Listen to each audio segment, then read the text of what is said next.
రాయలసీమ రాష్ట్ర సమితి ప్లీనరీ సమావేశంలో తీసుకున్న నిర్ణయాలను తీర్మానాలను అనంతపురం జిల్లా కలెక్టర్ ని కలిసి పార్టీ జాతీయ అధ్యక్షులు డాక్టర్ కుంచెం వెంకట సుబ్బారెడ్డి పార్టీ తీర్మానాల వినతి పత్రాన్ని ఇచ్చారు. ఈ సందర్భంగా ఆయన మాట్లాడుతూ రాయలసీమ ప్రజ అనంతపురం జిల్లా వెనుకబాటుతనాన్ని వివరించి ప్రత్యేక రాయలసీమ రాష్ట్రానికి సంబంధించి కేంద్రానికి లేఖ రాయాల్సిందిగా విజ్ఞప్తి చేశారు. ప్రత్యేక రాష్ట్ర సాధనతోనే రాయలసీమ సమస్యలకు మోక్షం లభిస్తుందని స్పష్టం. అనాదిగా రాయలసీమ ప్రాంతం నిరాదరణకు గురవుతుందని, వివక్షకు నిదర్శనంగా మారిందని ఆయన కలెక్టర్ దృష్టికి తెచ్చారు. జిల్లాకు రావలసిన నిధులు, నీటి వనరులు, అలాగే రైతాంగం పడుతున్న ఇబ్బందుల గురించి వివరించారు.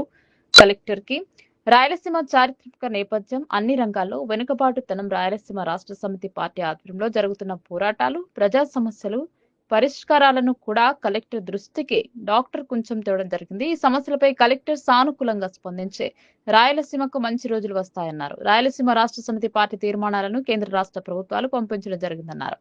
కార్యక్రమంలో జాతీయ పార్టీ ప్రధాన కార్యదర్శి కె రామరాజుల రెడ్డి, రామరెడ్డి, కాసిం, సయ్యద్ వలి, ఒబుల్ రెడ్డి, సోమసుందర్ రెడ్డి, శ్యామ్ సుందర్ రాజు, బీజేపీ నాయకులు, సాకి నాగార్జున, సంఘ నాయకులు, ప్రజలు పాల్గొన్నారు.